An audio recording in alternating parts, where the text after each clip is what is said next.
So three people that listen to their parents and who've made it big. You got Floyd Mayweather. You have Serena and Serena and Venus Serena, or I don't know their names. Damn it, Venus and Serena Williams. You have Michael Jackson. You have I'm gonna throw in Michael Jordan. I don't know for sure, but I'm over here struggling with this damn headphone. I'm gonna throw in Michael Jordan.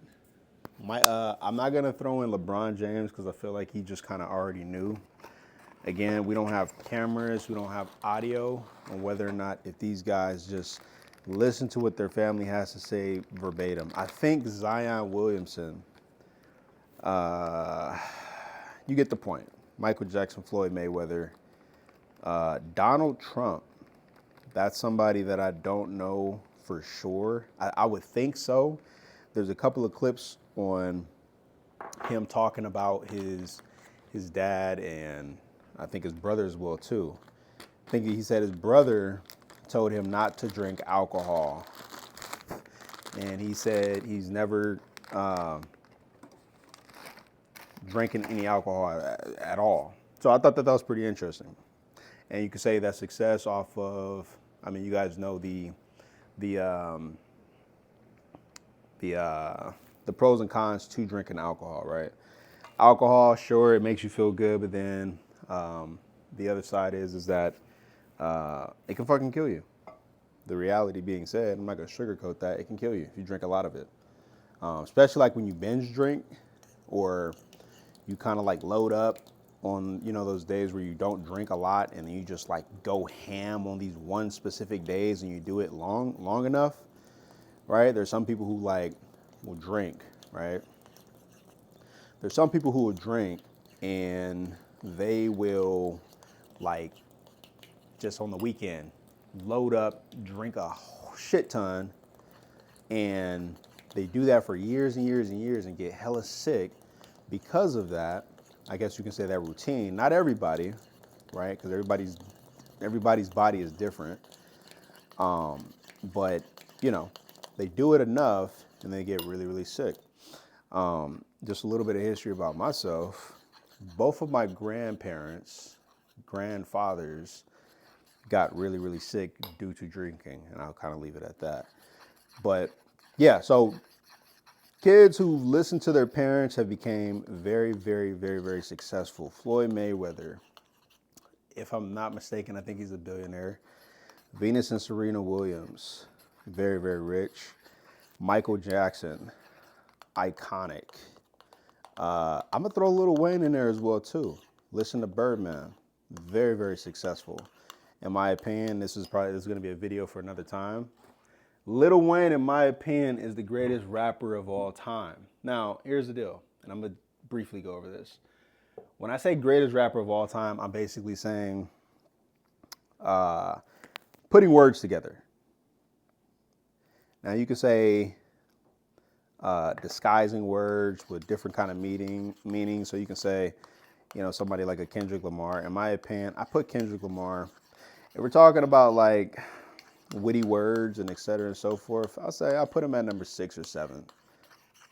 But Lil Wayne, Eminem, and then kind of go from there. Because you got a lot of rappers nowadays, man, that are really, really good at these words, bro.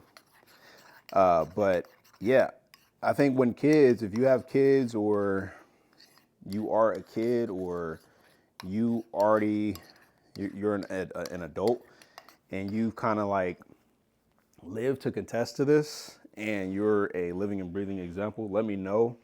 Did you listen to your parents and you became madly successful?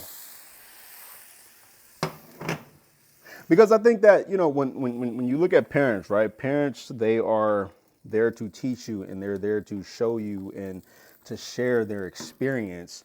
So that way you do not hit the roadblocks that they do. That's what a parent is there for. Now, of course, not all parents are there to teach their kids what they need to know.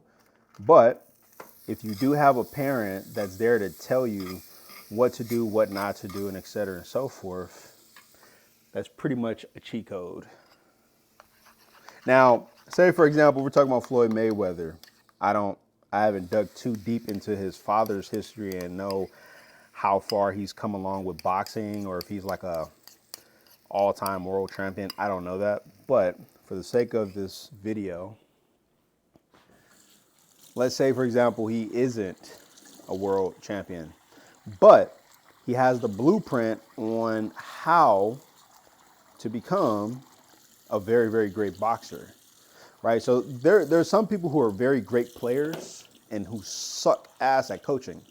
And then there's other people who are really, really good coaches. I think I said that right. Coaches who you get the point. The opposite, right? Really good coaches suck at playing. Really good players suck at coaching. It's like I know how to play the game, but I can't really teach you correctly. I think Kobe Bryant. I know the way he was teaching his daughter, immaculate. In my opinion, she probably would have been a Clarkson for sure, if not better. In my opinion, I think better for sure. But yeah, so people who listen to their kid, let's throw his daughter in there. She listened. She was like a hawk, an eagle to what Kobe Bryant had to say, and I thought that was really good. Like, I think as a father, I don't have any kids, but I think as a father, if you do have a daughter who's willing to listen to you to the T and do what you're telling her to do because, you know, you have the answers, I think that that's great to just see. And, you know, being that we're the outside looking in, but as a fan, being able to see his daughter just note to every word that he said on that court, and we're just talking about sports in this case. Taylor Swift, we got to throw her in there as well too.